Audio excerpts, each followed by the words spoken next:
Hi hello എല്ലാ കൂട്ടുകാർക്കും പുതിയൊരു വീഡിയോയിലേക്ക് സ്വാഗതം. അപ്പം നമ്മൾ നട്ടിട്ടുണ്ടായിരുന്ന ശംഖുപുഷ്പത്തിൻ്റെ തൈയാണ് ഇത്. ഞാൻ സീഡിട്ട് മുളപ്പിച്ചെടുത്തതാണ്. അപ്പോൾ അതിൽ നല്ല ഭംഗിയുള്ള ഫ്ലവറൊക്കെ ഉണ്ടായിട്ടുണ്ട്. എന്ത് ഭംഗിയല്ലേ ഇതിൻ്റെ ഫ്ലവർ കാണാൻ തന്നെ. ഇത് നല്ല ഗുണമുള്ള പൂവാണ്. ഗുണമുണ്ട്, പൂവിൻ്റെ നല്ല ഭംഗിയുണ്ട്. അപ്പോൾ 2 ഫ്ലവർ ഉണ്ടായപ്പോൾ തന്നെ ഞാൻ കരുതി അതിൽ കൊണ്ട് നമുക്ക് ബ്ലൂ ടീ ഉണ്ടാക്കാനും. എനിക്ക് ഭയങ്കര ക്ഷമയായതുകൊണ്ട് ഞാൻ 2 കിട്ടിയപ്പോൾ 2 കൊണ്ടേ ഉണ്ടാക്കാൻ വിചാരിച്ചിട്ടോ. പിന്നെ ആ ഫ്ലവറൊക്കെ പറിച്ചെടുത്തു. നന്നായിട്ട് വാഷ് ചെയ്തു. അതുകൊണ്ട് എന്ത് ഭംഗിയല്ലേ ഫ്ലവർ കാണാൻ തന്നെ.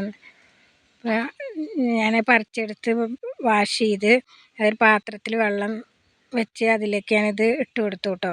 പിന്നെ അത് നമുക്ക് വേണമെങ്കിൽ അതിൽ മധുരത്തിന് വേണമെങ്കിൽ തേനൊക്കെ ഒഴിക്കുക. പക്ഷേ ഞാൻ അങ്ങനെ ചെയ്തില്ല. ഞാൻ ചുമ്മാ ഇതിലിട്ട് കൊടുത്ത് നല്ല തിളച്ച് വന്നപ്പോൾ അത് ഗ്ലാസ്സിലേക്ക് ഒഴിച്ച് കൊടുത്തു. അപ്പോൾ ഇതുപോലെയാണ് ഇത് ഉണ്ടാക്കുക. നല്ല ഗുണമുള്ള ഇതാണ്. അപ്പോൾ എല്ലാവരും ട്രൈ